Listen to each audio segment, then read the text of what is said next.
Sekarang kita sampai pada pembahasan tes, dan saya keluarkan particle view dengan menekan 6 pada keyboard. Sekarang yang di tes pertama, saya akan mengenalkan add test. Apa itu add test? Dan deskripsi saya matikan. Lalu standard flow saya drag, dan saya mau memberikan add test di sini. Oke, semacam itu. Dan saya memberikan display di sini. Di sini saya memakai mungkin merah mungkin.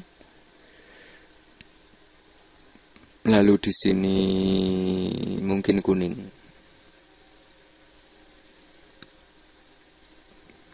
Oke, seperti itu, dan saya memberikan koneksi di add test ke display. Dan jika diamati di bagian add test, di sini ada particle add, absolute add, dan event add. Dan di sini ada test value 30, artinya 30 frame. Dan variasinya adalah 5. Dan di sini ada seed seperti biasa. Dan jika saya memberikan animasi di slider, maka saya sudah mempunyai semacam itu. Dan saya memberikan speed di main. Oke, mungkin main ini. Lalu saya mengatur bagian perspektif dan front viewport supaya bisa dilihat. Dan jika saya sudah berada di frame 30, maka di sini sudah mulai ada partikel yang berwarna kuning. Partikel sudah ada yang berwarna kuning.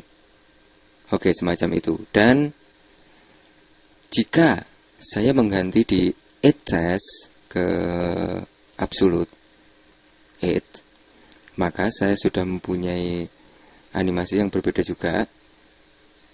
Nah, di sini ada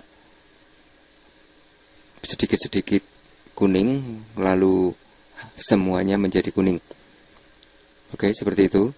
Dan jika saya memilih it less than test value, jika lebih kecil daripada test value, maka saya mempunyai merah yang hanya sedikit di sini. Dan jika saya memberikan nilai semacam ini, saya sudah mempunyai partikel yang berbeda sekarang. Lalu, jika saya mengganti dengan event 8,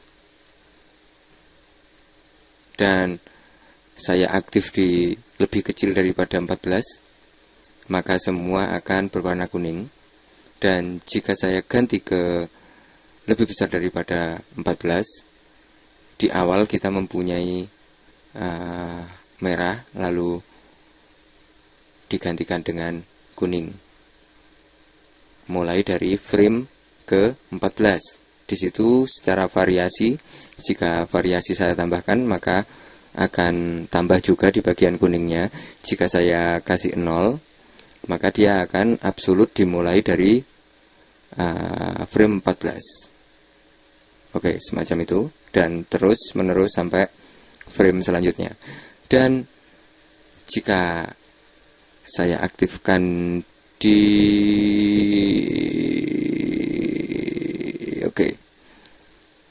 variasi mungkin 10, dan di sini seed, maka kita akan mempunyai beberapa partikel yang berbeda.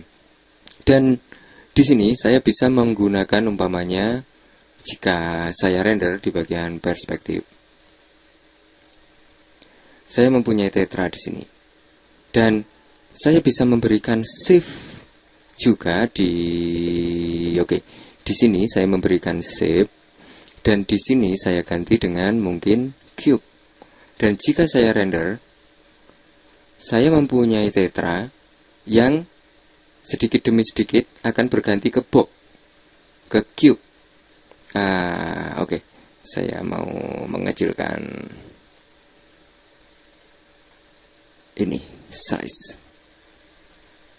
Oke, mungkin semacam ini. Dan jika saya render, saya akan mempunyai tetra dan diganti dengan cube. Oke, saya perkecil lagi. Dan di sini, oke, saya render lagi. Oke, semacam ini. Dan jika saya ganti biar kelihatan, saya ganti mungkin, oke, dan saya render lagi. Saya mempunyai semacam ini. Dan oke, mungkin saya memberikan lighting, dan lightingnya saya kasih di sini, lalu shadow. Dan jika saya render, sekarang saya sudah mempunyai animasi yang semacam ini. Dan mungkin, oke, saya render lagi. Oke, saya punya ini. Dan jika saya aktif bergerak di sini, maka otomatis tetra sudah hilang karena diganti dengan box. Dan jika saya menuju ke awal, saya render, maka saya mempunyai tetra dan sedikit box. Dan oke, saya mau render di movie-nya. Oke, dan oke, mungkin kecil saja. Lalu save file. Dan saya berikan di sini tes. Pakai AVI, save. Kompresinya mungkin oke, ini saja. Dan saya render di bagian perspektif, maka saya mempunyai semacam ini.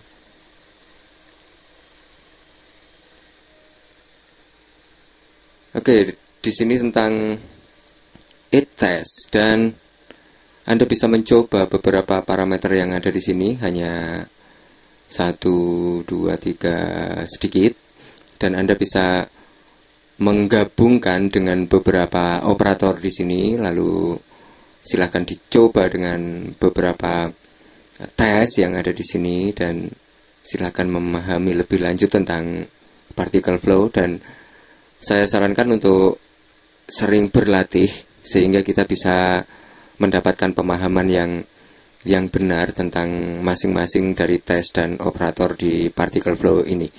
Oke, sekian tutorial test, dan kita lanjutkan ke tutorial selanjutnya. Salam.